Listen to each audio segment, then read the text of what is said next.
मुझे इलाज के लिए कतर जाने की इजाज़त दी जाए। साइफर के मामले पर कौम और रियासत से माफ़ी मांगता हूँ। अब तक 192 रिटायर्ड जर्नल कनाडा की शहरियत हासिल कर चुके हैं।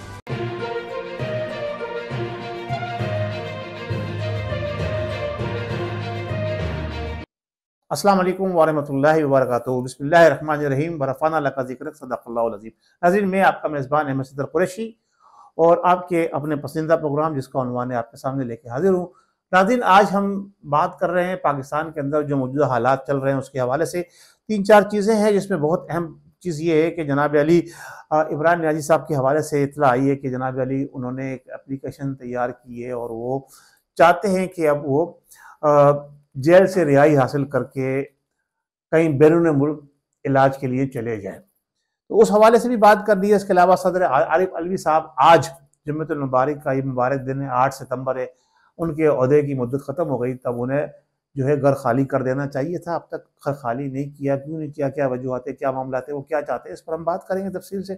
इसके साथ साथ परवेज़ इलाही जो है वो बने हुए, क्या नाम है, फुटबॉल बने हुए, इधर से किक लगती है उधर चले जाते हैं, उधर से किक लगती है इधर चले जाते हैं, एक मुकदमे निकल के दूसरे मुकदमे में बार बार की अदालती की पेशी, और आज फिर उनकी तमाम जो थी वो जमा रिमांड जो थे ख़त्म हो गए, उन्हें आज फिर अदालत में पेश कर दिया गया। अब अदालत क्या करती है उनके साथ ये भी देखना है। इसके साथ साथ chief of army staff Asim Munir साहब के हवाले से जनाब अली के कोर कमांडर कॉन्फ्रेंस की वो सदारत कर रहे हैं और इदारों में जो मामला हैं कुछ उनको सुलझाने के हवाले से भी कुछ इतलात आ रही हैं कि उस पर वो अहम इकदाम उठाएंगे। और सबसे अहम इशू जो आज का है वो ये है कि FIA एक्टिव हो गई पाकिस्तान के अंदर। अब FIA का राज बनता नजर आ रहा है। याद होना चाहिए आपको, मैं बाजी में लेके जाऊं, जुल्फ़िकार अली भुट्टो के केस के अंदर भी FIA एक्टिव हुई थी और उन्होंने बहुत मामला को चलाया था और बाद में जुल्फ़िकार अली भुट्टो फांसी के फंदे पे चढ़ा दिए गए थे। दफा 302 पाकिस्तान की ताज़ीरात दफा 302 के थे। नाज़रीन, आज अब देखना यह है कि एक तरफ ऑडियो लीक के हवाले से कमीशन बनता है, अदालत में जाता है और उसको जो है वो बेंच जो है वो उसके एतराज़ात लगा के उसको मुस्तरद कर देता है।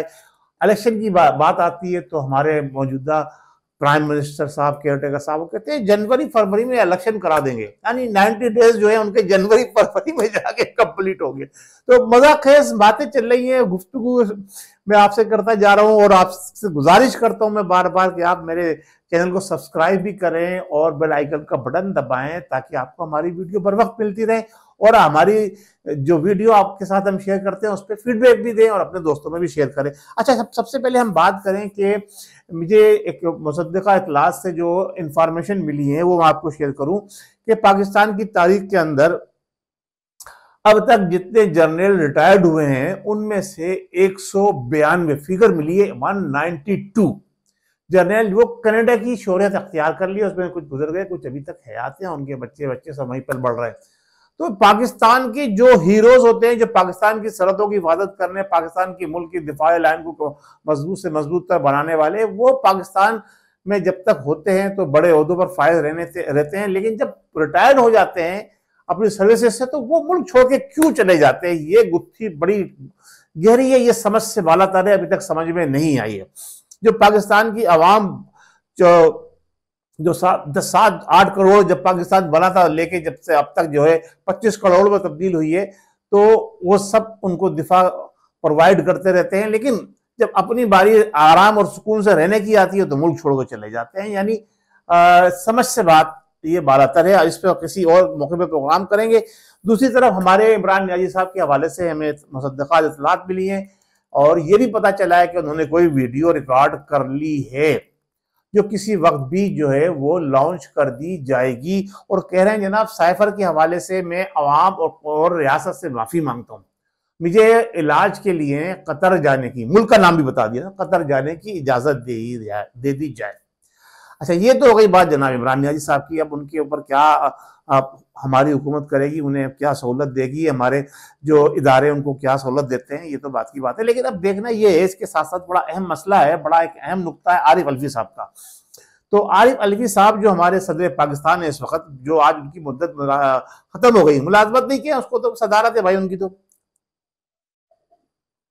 अब देखना यह है कि सदारत खत्म होने के बाद वो कितने अरसे तक इस कुर्सी से चिमटे रहना चाहते हैं, क्योंकि उन्होंने जो हमारे इतलात मिली है उसके हवाले से पता चला है न्यूज वगैरह से, तो कहते हैं जनाब जब तक नए सदर का इंतखाब नहीं होगा मैं सदारत से नहीं छोड़ूंगा।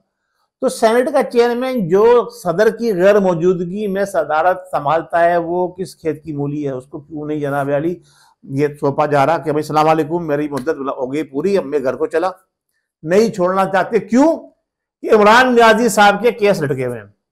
मैं आपको बता दूं जिस दिन इमरान नियाजी साहब को बाहर जाने की इजाजत मिल गई और वो चले जाएंगे, दूसरे दिन सदर पाकिस्तान भी अपनी कुर्सी छोड़ देंगे। खतरा उनको ये है, जो इस वक्त जनरल साहब से खतरा है ये कि जैसे ही मैं सदारत की कुर्सी से नीचे उतरूंगा मेरे भी खिलाफ मुकदमात खुल जाएंगे। मैं आपको पहले ही बता चुका हूं कि जेल की सलाखें उनका इंतजार कर रही हैं, दरवाजे खुले हुए उनके लिए, और वो दरवाजे कब तक खुले रहेंगे ये नहीं पता, बस उसको लॉक होने की देर है। जैसे सदर साहब अंदर जाएंगे दरवाजे लॉक कर दिए जाएंगे। अब रही बात अवाम की, पाकिस्तान की अवाम तो बेहिस है मेरे हिसाब से। दुनिया के अंदर बहुत सारी कौमें देखी है लेकिन पाकिस्तान जैसी कौम हमने कहीं नहीं देखी। और बड़े बड़े हमने सूरमा देखे हैं, बड़े बड़े जनाब बातें करने वाले देखे, लेकिन अब हो क्या रहा है ये बड़े गौर तलब बात है। आसिफ अली जरदारी मुल्क छोड़ के दुबई चले गए, उनके शहजादे जो मुस्तकबिल के प्राइम मिनिस्टर हैं वो भी मुल्क छोड़ के दुबई चले गए। उधर शहबाज शरीफ और दूसरे मुस्लिम लीग के अरकान वो भी मुल्क छोड़ के बाहर जा रहे हैं। तो मुल्क में रहेगा कौन? जो मुल्क में रहेगा वो वही रहेगा जिसके हाथ में हुकूमत होगी, और जो हुकूमत करते आते हैं और जब हुकूमत की खत्म होती है मुल्क छोड़कर चले जाते हैं। अवाम कब ऐसे लोगों को पहचानेगी? अवाम कब ऐसे लोगों को पहचानेगी? अब आ जाए बात कर लेते हैं अपने क्या नाम है FIA की। FIA के हवाले से पता चला है कि उसने मुख्तलिफ जगहों पर छापे मार के बड़ी दौलत बरामद की है।